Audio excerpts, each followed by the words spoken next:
Break کے بعد ایک بار پھر آپ کی خدمت میں حاضر ہیں. بقیہ سوالات آگے خدمت میں پیش کرتے ہیں. السلام علیکم. علیکم السلام. میرا نام سید علی ہے. میرا سوال ہے کہ میں دن بھر فیلڈ ورک میں رہتا ہوں اور روزہ رکھوں تو چکر آتے ہیں تو میں روزہ نہیں رکھ پاتا. ایسے میں کیا کرنا چاہیے؟ دیکھیں، دو ہی صورتیں ہیں کہ جب آپ روزہ نہیں رکھ سکتے.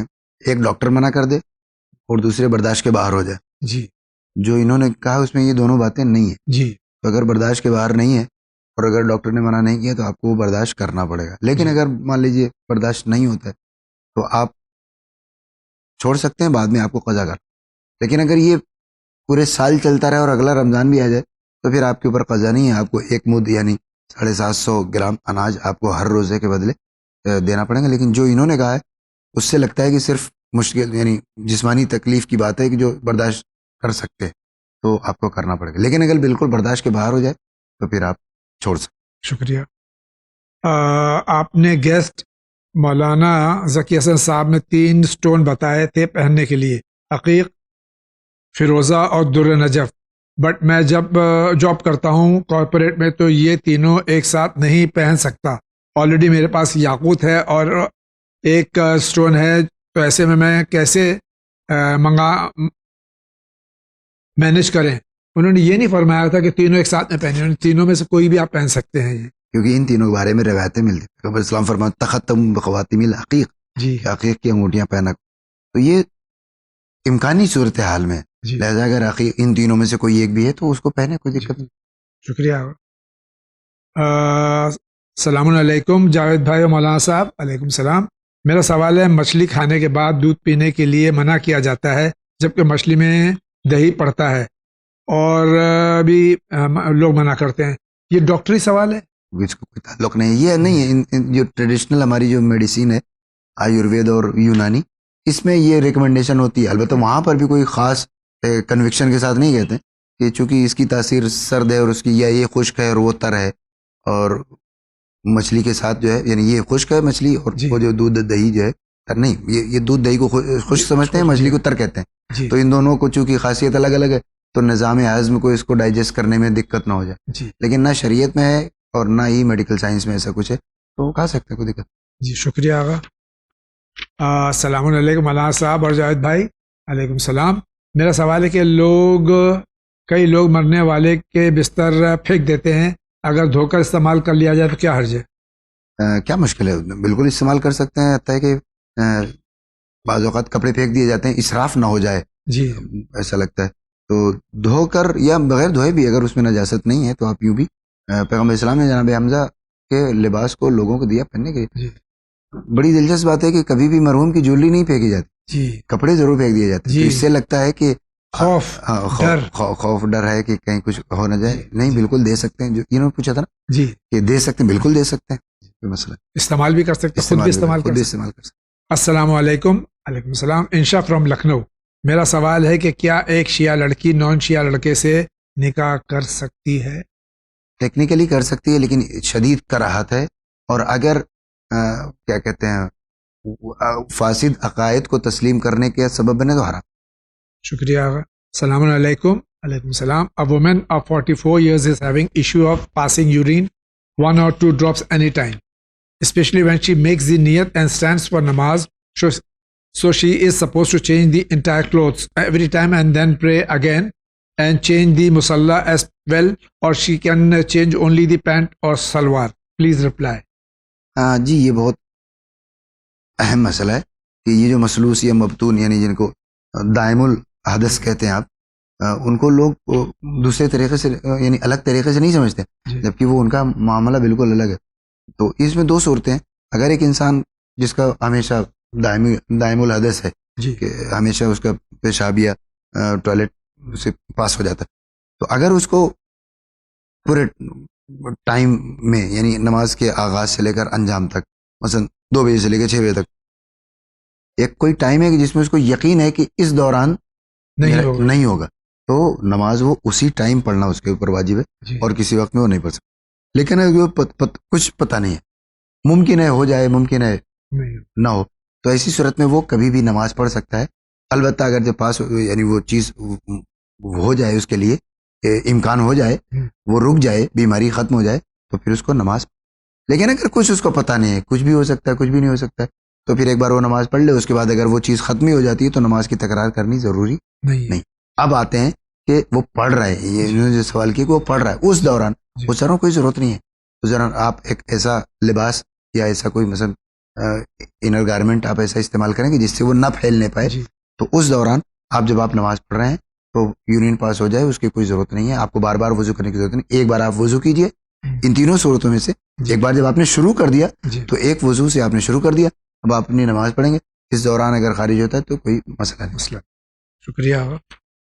السلام علیکم۔ وعلیکم السلام۔ سید موسیٰ علی، سوال، ایک لڑکی ہے جو خاندان میں لڑائی لگواتی ہے، جھوٹے الزام لگا کر دلوں میں نفرت پیدا کرتی ہے، جس کسی کے گھر جا کر بیٹھتی ہے بھائیوں کے بیچ نفرت، ایسے لڑائی وغیرہ وغیرہ، یہ اس طرح کی جو ہے، کیا اس کے لیے آپ کے؟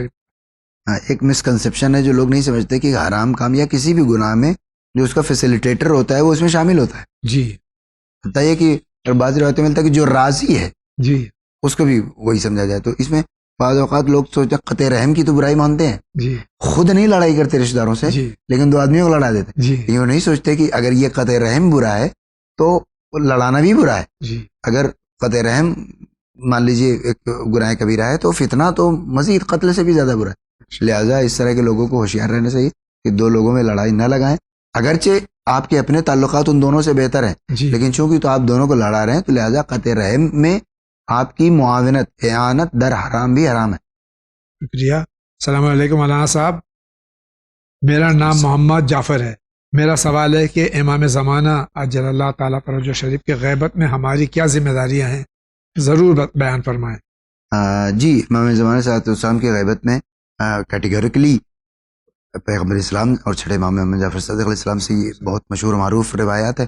پیغمبر اسلام فرماتے ہیں کہ بہترین عبادت، افضل العبادت انتظار الفرج، بہترین عبادت امام، کہ آپ انتظار کریں، خود یہ سب سے بڑی ذمہ داری ہے جی، کہ ہم یہی بھول جاتے ہیں کہ ہم کسی کا انتظار کریں، جی، کیونکہ اگر ایک انسان کسی کا انتظار کر رہا ہے، یہ اس کے ذہن میں ہے، تو بہت ساری چیزیں وہ خود بخود انجام دے لے گا۔ اور اہل بیت کے اطہار کی پیروی کرنا، نائبین امام کا دامن تھام کر رکھنا، جی، جس کو آپ تقلید کہتے ہیں، گناہ ترک کرنا اور اپنے ایمان کو محفوظ رکھنا، کیونکہ آپ نے اپنی ایک توقی میں اپنے ارشاد فرماتے کہ اگر ہمارے چاہنے والے وفقہم اللہ تعالی، جی۔ اگر یہ اپنے عہد کو پورا کرتے تو ہماری ملاقات میں ان کو دیر نہ ہو۔ دوسرا سوال میں یہ ہے کہ امام زمانہ علیہ السلام سے قریب ہونے اور ان کی توجہ خاص حاصل کرنے کا سب سے بہترین عمل کیا ہے؟ وہی انتظار کرنا اور اپنے آپ کو بچا کر رکھنا۔ اور یہ تقویٰ کیسے ہوگا؟ اب اس کے لیے وہ جو مثلا زیارت دعائے عہد ہے، دعائے ندبہ ہے، زیارت عالیہ یاسین ہے، ان جامع کبیرہ، ان ساری دعاؤں کی اور زیارتوں کی تلاوت کرتے رہیں تو انسان کے اندر وہ احساس زندہ رہے۔ انتظار کا مطلب یہی ہے کہ جب جس کا انتظار کر رہے ہیں تو یہ دیکھیں پتہ نہیں کب آ جائے، تو ہم سے کوئی ایسی بات سرزد نہ ہو جائے جو اس کی ناخوشگواری کا سبب بن جائے۔ روایتوں میں ملتا ہے کہ انسان کو تجافی نماز میں جب دوسری رکعت امام کی ہوتی ہے یا تیسری رکعت ہو، آپ کی دوسری رکعت ہو، تو سلام کے وقت آپ دو ہاتھ بھی نیچے رکھتے ہیں کہ جیسے ہی وہ السلام علیکم کہیں گے، ہم السلام علیکم اڑ جائیں گے، اس کو تجافی کہتے ہیں۔ یعنی ہمیں تجافی کہتے ہیں اتنا آمادہ رکھیں خود کو کہ ادھر آواز آئے کہ حجت خدا کا ظہور ہو گیا اور آپ نکل۔ السلام علیکم جاوید علی زیدی، مولانا صاحب وعلیکم السلام، میں آندھرا پردیش سے ہوں، افسوس کہ میں میرا پہچان بتا نہیں سکتا۔ ریسنٹلی میرے اور میرے امی جان کے بیچ ایک ڈاؤٹ پہ بات آگے بڑھ گئی، اللہ مجھے معاف کرے، تو میں نے سوچا آپ کے سامنے یہ ڈاؤٹس کلیئر کر لوں تاکہ میری امی جان کو اہتمام ہو جائے سچ کیا ہے، کیونکہ میری امی آپ کے مسائل زندگی کو بہت فالو کرتے ہیں اور ان پہ عمل بھی کرتی ہیں۔ تو میرا سوال ہے کیا قرآن سب کا ایک ہے، اور کیا ہم سب مسلمانوں کو اس کی پریکٹس کرنی چاہیے، یا شیعہ، سنی، وہابی، دیوبندی، بریلوی ایکسیکٹرا کہ الگ الگ قرآن ہے؟ اگر ایک ہے تو کیا قرآن ہمارے پیارے نبی صلی اللہ علیہ وآلہ وسلم یا ہمارے حضرت مولا علی علیہ السلام یا ہمارے حضرت امام حسن امام حسین علیہ السلام یہ ہمارے امام حضرت عباس علیہ السلام نے کبھی کہیں پہ بھی یہ کہا ہے کہ ان کا سجدہ کر کے کریں تاکہ ہماری مراد اللہ پوری کرے. یہ کسی امام نے نہیں کہا. رسول اللہ صلی اللہ علیہ وآلہ وسلم یا میرے بابا مولا علی کا سجدہ کرتے تاکہ اللہ ہماری مراد پوری کرے. سجدہ صرف اللہ کا، قرآن کو بھی نہیں ہو سکتا. جی لہٰذا اس سوال میں کوئی خاص بات نہیں ہے، نہیں کر سکتے. سجدہ سوائے اللہ کے کسی کو نہیں ہے. جی السلام علیکم. علیکم السلام. نکاح اسلام میں ایک سنت ہونے کے ساتھ ساتھ ایک اسٹرانگ کانٹریکٹ عقد بھی ہے. آج کل اکثر دیکھا جاتا ہے کہ شادی سے پہلے لڑکے والے بہت سے وعدے کرتے ہیں لیکن شادی کے بعد ان باتوں سے مکر جاتے ہیں اور لڑکی پر ناانصافی یا ظلم ہوتا ہے. اس لیے ضروری ہے کہ ایک نکاح کے ساتھ ایک باقاعدہ ریٹن کانٹریکٹ بھی ہو جس میں دونوں طرف کے حقوق اور ذمہ داریاں صاف طور پر لکھی جائیں. یہ کانٹریکٹ قانونی طور پر بھی ویلڈ ہو تاکہ اگر کوئی اپنی ذمہ داری پوری نہ کرے یا ظلم کرے تو اس پر لیگل کارروائی ہو سکے. مسجدوں کے خطبوں اور کمیونٹی پلیٹ فارمز پر بھی نکاح کے حقوق اور رسپانسبلٹیز کو عام کیا جانا چاہیے تاکہ لوگ جھوٹے وعدے نہ کریں اور شادی کو ذمہ داری اور انصاف کے ساتھ نبھایا جائے. اسلام ہمیں انصاف، عزت اور رحمت کا درس دیتا ہے. اگر نکاح کو اس کے اصل مقصد اور ذمہ داریوں کے ساتھ سمجھا جائے تو سوسائٹی میں بہت سی ناانصافیاں کم ہو سکتی ہیں. ہم دنیا میں ظلم ہو رہا ہے اس کے خلاف آواز اٹھاتے ہیں لیکن گھروں میں جو ظلم ہو رہا ہے وہ لڑکیاں اور عورتیں کہاں جائیں، کس سے کمپلین کریں، اپنے یعنی یا انصاف کس سے حاصل کریں. جہاں تک کہ نکاح نامہ کا سوال ہے، نکاح نامہ جو چینل وین اور نجفی ہاؤس سے شائع ہوا ہے اس میں تقریباً یہ ساری شرائط ہیں. اس کے باوجود بھی اگر یہ کرنا چاہیں تو ہر انسان جس کے نکاح ہو رہا ہے وہ کانٹریکٹ بنوا کے اور سگنیچر لے لے. نکاح پڑھنے والے جو علماء ہوتے ہیں، جو نکاح خان ہیں، جی وہ صرف ان کے الفاظ کو ادا کرتے ہیں ان کی طرف سے. جی تو باقی ساری باتیں بھی تو وہی جی دونوں پارٹیز کر رہی ہوتی ہیں. تو بقیہ جو کہہ رہے ہیں کہ اضافہ ہونا چاہیے تو وہ کرنا چاہیے، بالکل بے شک کریں تاکہ کلیئرٹی رہے. بلکہ یہ مستحب ہے جی. کسی بھی کانٹریکٹ میں تمام شرطوں کا واضح ہونا تاکہ آئندہ جھگڑا نہ ہو. یہ مستحب چیز ہے. تو اب لیگل ڈاکیومنٹس جن کی شادی ہو رہی ہے لیگل ڈاکیومنٹس پہلے بنا کے سگنیچر لے لیں. بنا کے سگنیچر کر لیں. جی. اس نکاح نامے پہ زیادہ باتیں نہیں لکھی جا جی سکتی. جی لہٰذا کیا جا سکتا ہے، بالکل کیا جا سکتا. بہت بہت شکریہ. السلام علیکم جاوید بھائی اور مولانا صاحب. علیکم السلام. محمد علی فرام بنگلورو. مجھے فطرے کے بارے میں جانکاری چاہیے تھی. میں تو ہوٹل میں کھانا کھا رہا ہوں، پر ڈے 150 روپیہ میرے چارج ہے، تو میں فطرہ کیسے نکال سکتا ہوں؟ پلیز میرے کو اس کا جواب ضرور دیجیے اور پلیز مہربانی ہوگی آپ کے چینل کی لنک ہم کو سینڈ کر دیجیے تو بہتر رہے گا. لنک آپ کے اسکرین پہ آ رہی ہے، نوٹ کر لیے. فرمائیے کیا کہتے ہیں. وہ تو عرض ہو چکا. اور ہوٹل کے کھانے سے مجھے لگتا ہے وہ سمجھ رہے 3 ٹائم 3 کلو جی اناج، مثلا گیہوں ہے، چاول ہے جو ہمارے یہاں زیادہ کھایا جاتا ہے، 3 کلو چاول کے برابر فطرہ یا خود وہ چاول ہی دے دیں یا جی. فطرہ دے دیں. ہوٹل میں کھا رہے ہیں یا گھر میں کھا رہا ہوں، فطرہ تو کوئی مسئلہ واجب ہے. شکریہ. سلام علیکم. السلام. سوال یہ ہے کہ کسی نے آیت اللہ خامنائی کی تقلید کی ہے اور جیسے ہی آیت اللہ خامنائی کی شہادت ہو گئی تو حکم یہ ہے کہ پرانے مسائل میں ان کو ہی فالو کیا جائے مگر نئے آنے والے مسائل میں کسی اور کو فالو کر لیا جائے. لیکن اگر کسی کو یہ مسئلہ پتہ نہیں تھا اور انہوں نے جلد بازی میں آیت اللہ سیستانی کی نیت کر لی لیکن اب وہ دوبارہ آیت اللہ خامنائی کو پرانے مسائل میں فالو کرنا چاہتے ہیں تو کیا کر سکتے ہیں؟ بالکل کر سکتے ہیں. انسان 10 بار، حتیٰ کہ اگر آپ کو 10 بار پتہ چلے کہ الگ الگ لوگوں کے بارے میں کہ اب یہ عالم ہے، اب یہ عالم ہے، اب تو آپ کو 10 بار تبدیل کرنی ہے کیونکہ اصل چیز ہے عالم. جی. تو جیسے ہی اگر آپ کو پتہ چلا کہ وہ جو مرحوم عالم تھا وہ ہمارے موجودہ عالم سے زیادہ عالم ہے، جیسے اگر وہ یقین ہوا آپ جی کہ پر واجب ہے، اگر نہیں ہے تو پھر آپ نہیں کر سکتے. آپ نہیں کر سکتے. شکریہ. السلام علیکم قبلہ. علیکم السلام. جب ہم ٹیپ کھول کر وضو کرتے ہیں تو کیا ہم بیچ بیچ میں ٹیپ کو بند کر سکتے ہیں تاکہ پانی کم خرچ ہو؟ بالکل مستحب ہے. ہم اسلام کی حدیث لا تسرف ولو كنت على نهر جار، جاری نہر پر بیٹھنے کے باوجود بھی پانی کا اسراف نہ کرو. جی. تو ٹیپ تو بیچارہ بڑا مظلوم ہے، اس میں سے کبھی بھی پانی ختم ہو سکتا اکثر میں نے دیکھا قطع کلام ہو رہا ہے کہ لوگ ٹیپ شروع کر دیتے ہیں، اور مستحبات وضو، واجبات وضو اور مساق تک کو ٹیپ خصوصاً واجبات میں تو بند کر دینا چاہیے جی کیونکہ اس میں وقت لگتا ہے. جی لہٰذا مستحب ہے کہ اس طرف سے اپنے آپ کو بچایا جائے. جی. بالکل. شکریہ آغا. السلام علیکم مولانا صاحب اور جاوید بھائی. وعلیکم السلام ورحمۃ میرا اللہ. سوال یہ ہے کہ اگر سجدہ گاہ پر میل جم جائے تو اس پر سجدہ کرنا صحیح ہے یا نہیں؟ اور دوسرا سوال یہ کہ ایک عورت حالت نجاست میں نجس کپڑے دھو کر پاک کر سکتی ہے؟ دو سوال ہیں. پہلا صورتحال اگر وہ بالکل دھیرے دھیرے دھیرے دھیرے مٹی نہیں رہ گئی ہے تو آپ اس کو صاف کرنا پڑے گا کیونکہ آپ کسی اور چیز پہ سجدہ کر رہے ہیں. جی اور دوسرے یہ کہ ہاں پاک کر سکتے ہیں, کوئی مسئلہ نہیں. شکریہ آغا. السلام علیکم. وعلیکم السلام. میرا سوال ہے کہ ہم جو غسل جنابت یا حیض لیتے ہیں یا پھر کسی نجس چیز کی طہارت لیتے ہیں, جو چھینٹے ڈراپس دوسرے چیزوں پر جاتی ہیں جیسے واش روم میں موجود ڈور یا کموڈ وغیرہ, یہ بھی کیا نجس ہو جاتے ہیں؟ ان کو پاک کرنا ضروری ہے کیا؟ یہ چیمبر ممبئی سے صدیقہ زہرا سوال کر رہی ہیں.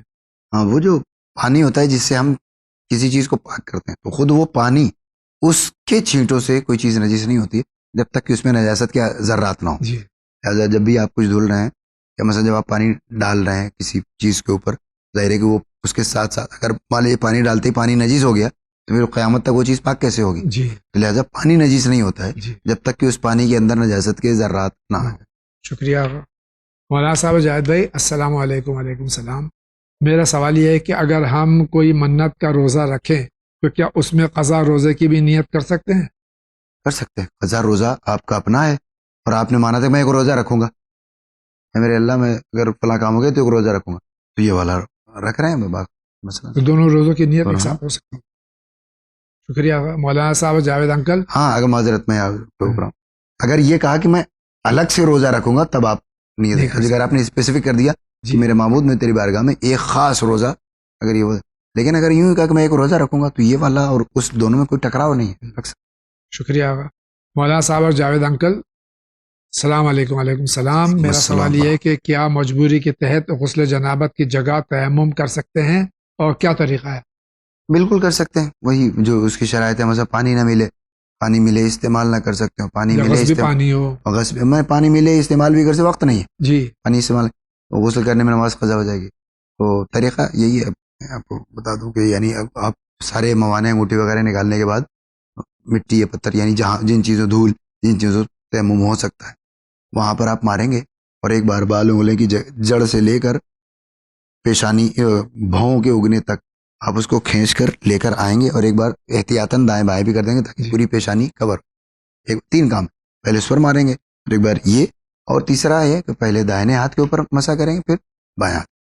اب غسل میں خصوصی طور پر اور اگر تیمم میں بھی کیا کہتے ہیں وضو کے بدلے اگر تیمم کر رہے ہیں تو بھی یہ احتیاطاً یہ ہے کہ ایک بار اور غسل میں تو آپ کو کرنا ہی ہے, ایک بار اور ہاتھ ماریں گے مٹی پر یا جس پر بھی ہے اور دائیں ہاتھ پر اور بائیں. شکریہ. السلام علیکم مولانا صاحب.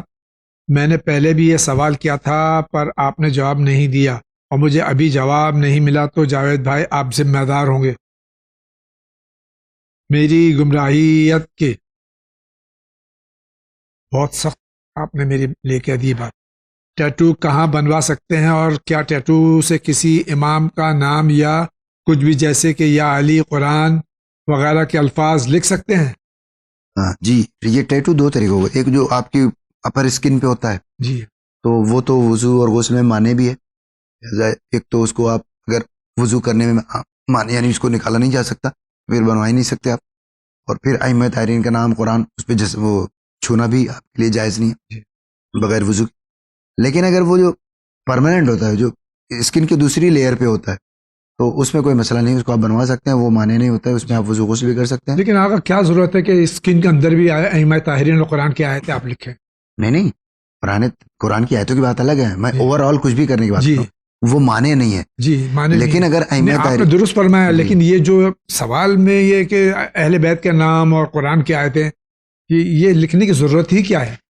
اگر توہین ہو رہی ہے, توہین اور چھونا دو الگ الگ بات جی ہے. چھونا تو ان اسکن کے اندر ہے تو چھو سکتے ہیں, لیکن اگر توہین ہو رہی ہے تو پھر حرام ہے وہ کہیں بھی. جی بہت بہت شکریہ آغا.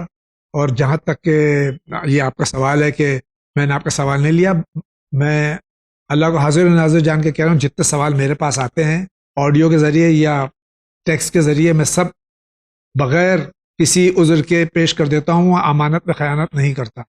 سلام آغا. علیکم السلام. میرا سوال یہ تھا کہ اگر رات کو نائٹ فال کا مسئلہ ہو جائے تو صبح فجر کی نماز پڑھ سکتے ہیں یا نہیں؟ اس حالت غسل کے بعد بالکل پڑھ سکتے ہیں. غسل کرنا واجب ہے. السلام علیکم. علیکم السلام. میرا سوال یہ ہے کہ جیسے کہ انڈیا کی کچھ کالجز ہیں جہاں یونیفارم ضروری ہے اور عبایا یا نقاب نہیں کر سکتے، صرف عبایا یا نقاب نہیں کر سکتے ہیں، ہاں صرف حجاب کرنا الاؤڈ ہے، تو کیا اگر ہم یونیفارم میں رہ کر یہ کام کر سکتے ہیں؟ عبایا یا نقاب پہننا واجب ہے کیا؟ نہیں، کوئی ضرورت نہیں. جسم انسان کا نمایاں نہ ہو تو ہر لباس انسان پہن سکتا ہے. وہ حجاب ہی ہے. ہمارے یہاں دوپٹہ جو پہنا جاتا تھا وہ کیا تھا؟ کچھ بھی نہیں تھا، نہ اس میں عبایا ہے نہ کچھ اور ہے. تو وہ صرف ساتھی رہے، یعنی اعضائے وضو کے علاوہ باقی ساری چیزوں کو ہر لباس اگر ڈھانپ لے کافی. بہت بہت شکریہ. السلام علیکم. علیکم السلام. مولانا صاحب، کیا حیض کی حالت میں 7 آیات سے زیادہ پڑھ سکتے ہیں؟ اگر 40 دن کی نیت کی ہوئی ہے تو کیا پورا سورہ پڑھ سکتے ہیں حالت حیض میں؟ آیت اللہ سیستانی کے نزدیک آیات سجدہ، یعنی وہ جو آپ سورہ سجدہ، فصلت، نجم اور علق میں ہیں، وہ تو حرام ہے، یعنی وہ ممنوع ہے، جائز نہیں آپ کے لیے. لیکن اس کے علاوہ قرآن میں 7 آیتوں تک آپ تلاوت کر سکتے ہیں، اس سے زیادہ نہیں کر سکتے. لیکن آیت اللہ مرحوم خدا درجات بلند فرمائے آیت اللہ خامنی، ان کے نزدیک آپ پڑھ سکتے ہیں، آیات سجدہ مکروہ ہے. جی شکریہ. ناظرین کرام، اسی کے ساتھ آج کی ایپیسوڈ کا وقت ہوا چاہتا ہے. میں حجت الاسلام کا مشکور ہوں، تشریف لائے. آپ کا بہت بہت شکریہ. انشاءاللہ زندگی رہی تو پھر آپ سے ملاقات ہوگی، تب تک کے لیے اجازت دیجیے. وآخر دعوانا ان الحمد للہ رب العالمین.